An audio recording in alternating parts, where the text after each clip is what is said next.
Did you think UFC had all the action? Think again and strap in for football's most shocking fouls. Brutal, bone-crunching moments that turn the pitch into a battleground. This is the top 10 you won't believe. Rewind to Wycombe Wanderers' monumental 1993 season. Ever imagine a football match turning into an action movie? Enter Jason Cousins and his two-footed, airborne tackle on Doncaster's Dave Moss. Think Cousins faced a tough time from the no-nonsense Martin O'Neill? Sure, he got a week-long ban, but the real drama was in the stands. Can you believe his own fans called for his axing? But who really took the brunt of it? Moss walked away easier than Cousins, who lost his captaincy and faced a 4-match suspension. But here's the kicker. Cousins didn't just recover, he triumphed. He won Wycombe's Player of the Year twice and led them to the 2001 FA Cup semi-finals. He became a legend. Now, isn't that a comeback story worth telling? After witnessing Cousins' cinematic tackle, let's time travel back to the 1990 World Cup, where the tackles get even more theatrical. Imagine Argentina's Claudio Caniggia, the epitome of agility and finesse, zigzagging through defenders like a lightning bolt. Caniggia, with the ball glued to his feet, left 2 defenders eating his dust. Enter Cameroon's Benjamin Massing, a man on a mission, deciding it was showtime. He launched into Caniggia with a tackle so ferocious, it was more like a missile launch than a football move. The result? Massing's shoe took a solo flight, a surreal tribute to the tackle's sheer intensity. Spectators gaped, the world gasped. Massing's audacity wasn't just a foul, it was a full frontal challenge on the norms of football. The ref's red card flew as swiftly as Massing's shoe.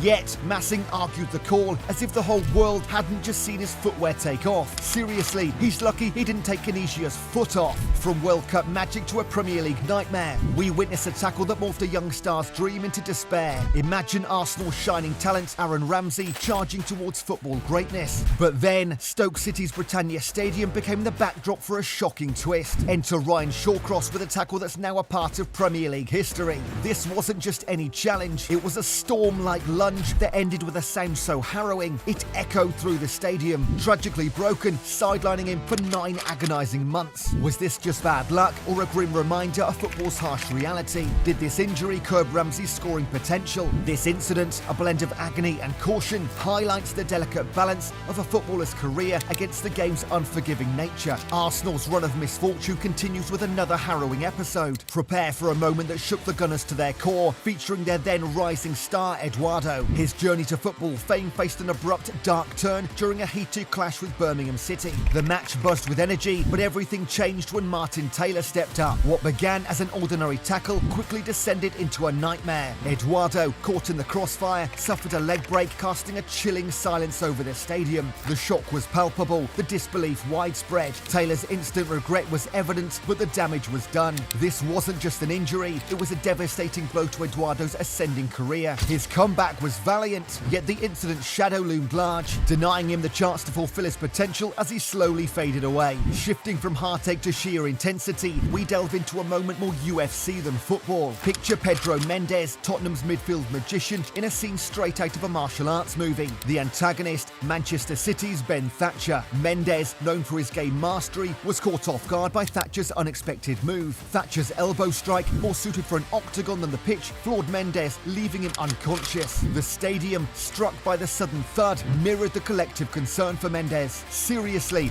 that's attempted murder. Thatcher's action drew wide condemnation and a significant suspension, underscoring a zero-tolerance stance towards such violent acts. And as extreme as this sounds, what's next on our list escalates the notion of violence to unprecedented heights. Leaving the Premier League's fierce clashes, we leap into the A-League's notorious tackle saga. Brace for a collision that's more brutal than a blunder. In the spotlight are Kevin Muskat of Melbourne Victory and Adrian Zara from Melbourne Heart, embroiled in a tackle that echoed far beyond the stadium walls. Muskat, known for his ferocious style, targeted Zara with a challenge that crossed the line from competitive into calamitous. This wasn't just a tough play, it was a full-on assault. The aftermath of Muskat's tackle went viral, igniting heated debates about the fine line between aggressive play and outright recklessness in football. Zara's path to recovery was steep, his career trajectory altered by the intensity of the injury. As for Muskat, the fallout was immediate, a hefty suspension, but still, we don't think that was enough punishment. Back in Europe, where even the brightest stars sometimes misjudge their orbits, next, we witness a tackle that misinterpreted shooting for the stars. In a Bayern v Ajax showdown, Thomas Muller seemed to channel Nigel de Jong's notorious style. Aiming to control a high ball, Muller's attempt skewed into an aerial spectacle, his boots soaring to collide with with Nicolas Tagliafico's head.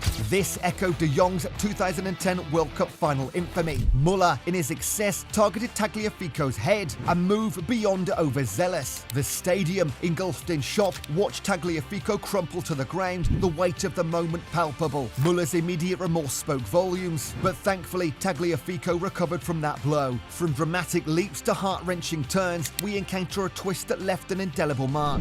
Brace yourselves for a tackle that's as unforeseen as it is tragic. In a burst of passion, Son's bid to retrieve the ball from Everton's Andre Gomes took an unexpected, dire turn. The tackle, devoid of ill intent, led to a calamitous outcome. Gomes fell, his injury silencing the once raucous stadium into a realm of shock. This moment highlighted football's fine line between zealous play and unpredictable consequences. The aftermath painted a vivid picture of raw emotion. Overcome with stress, Son broke down in tears, holding his head as if he knew the horror he'd caused. Gomez, on the other hand, spent 109 days on the sidelines, but thankfully he recovered. And just when it seems we've peaked with accidental tackles, get ready, because we've kept the most two jaw-dropping fouls for last. El Classico, where the tackles burn as fiercely as the rivalry itself. The 2010 showdown, highlighted by Barcelona's 5-0 triumph, witnessed a moment that epitomised the intense enmity. As emotions peaked, Real Madrid's Sergio Ramos, driven by frustration, launched a perilous tackle on Barcelona's Lionel Messi. This was more than a foul, it was a fiery expression of El Clasico's deep-rooted animosity. The Camp Nou, already buzzing with victory, exploded in outrage. Ramos's action wasn't just a breach of play, it symbolised the rivalry's impassioned nature. The aftermath was as dramatic as the foul. Players from both sides, engulfed in emotion, clashed. The air vibrated with hostility, highlighting the broken codes of respect. Ramos, centre of the storm, received a straight red, his exit intensifying with heated exchanges with Puyol and Piqué. This chapter added a vibrant stroke to the rich tapestry of one of football's most storied rivalries. Now hold your hats, folks, because we've saved the best for last. Or should we say the worst? This next one is a true legend in the league of brutal tackles. Old Trafford, 2001, a backdrop for a clash destined to be more than a mere game. Man United's Roy Keane, harbouring a deep-seated grudge against Alfie Inge Haaland, set the stage for an unforgettable episode in Premier League history. Rewind to the previous encounter. Keane, agonising from an ACL injury, was taunted by Haaland, fueling a fiery feud. Fast forward back to 2001. The stage was perfectly set for a dramatic reckoning. Keane, with years of pent-up rage, delivered a bone-chilling tackle on Haaland. This wasn't just aggression, it was a calculated act of vengeance, played out in full view. This tackle transcended football norms. It defined Keane's career in controversy. Haaland's career was derailed, a legacy tragically intertwined with the intense rivalry. In an ironic twist, the saga continued with Haaland's son at Manchester City, adding another layer to this deep-rooted battle. And these, ladies and gents, are the top 10 most brutal fouls in football history. Hit those like and subscribe buttons, and remember to share your thoughts in the comments.